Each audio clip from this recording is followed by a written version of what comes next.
Jesus Coffee, bon matin mon ami, je sais que tu es là, tu es fidèle et je veux te bénir, t'accompagner en ce début de semaine, on est mercredi et dans cette thématique fière d'être religieux, je voulais parler avec toi d'une personne qui a mis en place, qui a vraiment été, son témoignage de vie, a montré sa fierté d'être qui elle était en Jésus.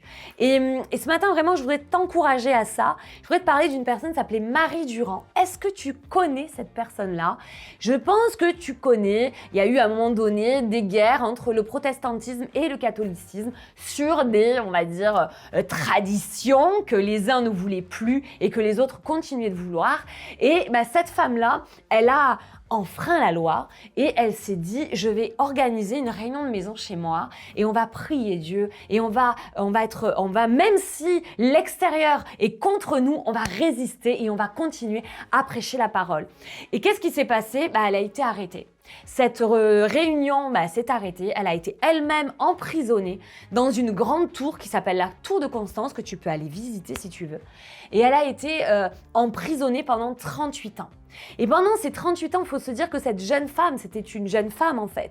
Et elle a tout perdu. Elle a pas pu se marier, elle a pas pu vivre une vie de femme, elle a pas pu être qui elle était. Mais on lui demandait régulièrement de venir renier sa foi. Elle a dit non, moi je sais qui est mon Jésus, je sais qui est mon Dieu, je sais qui est mon Sauveur, je ne renierai jamais celui qui me permet d'être qui je suis. Elle n'a jamais voulu renier sa foi.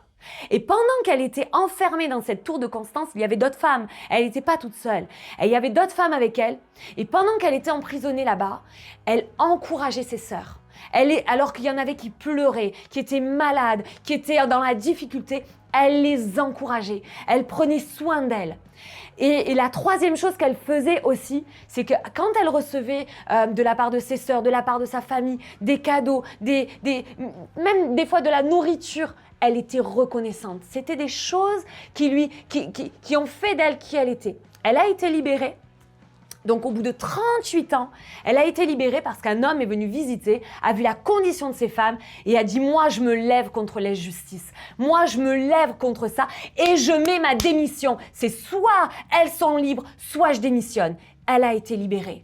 Elle a été libérée et aujourd'hui, tu peux aller visiter et elle a marqué résister. Si ce matin, tu as du doute dans ton cœur, résiste. L'ennemi veut ta perte. L'ennemi veut que tu arrêtes de parler de Dieu. L'ennemi veut juste que tu ne dises pas que tu es chrétien. Mais Jésus veut t'encourager ce matin à ce que tu sois une source de bénédiction, à ce que tu prennes en main, que tu sois qui tu es, que tu sois qui tu es en Christ. Je t'encourage, comme Marie Durand, à garder la foi, à être reconnaissante et à encourager les autres. Et sur ce, je te dis à vendredi, source de vie de Church to Be.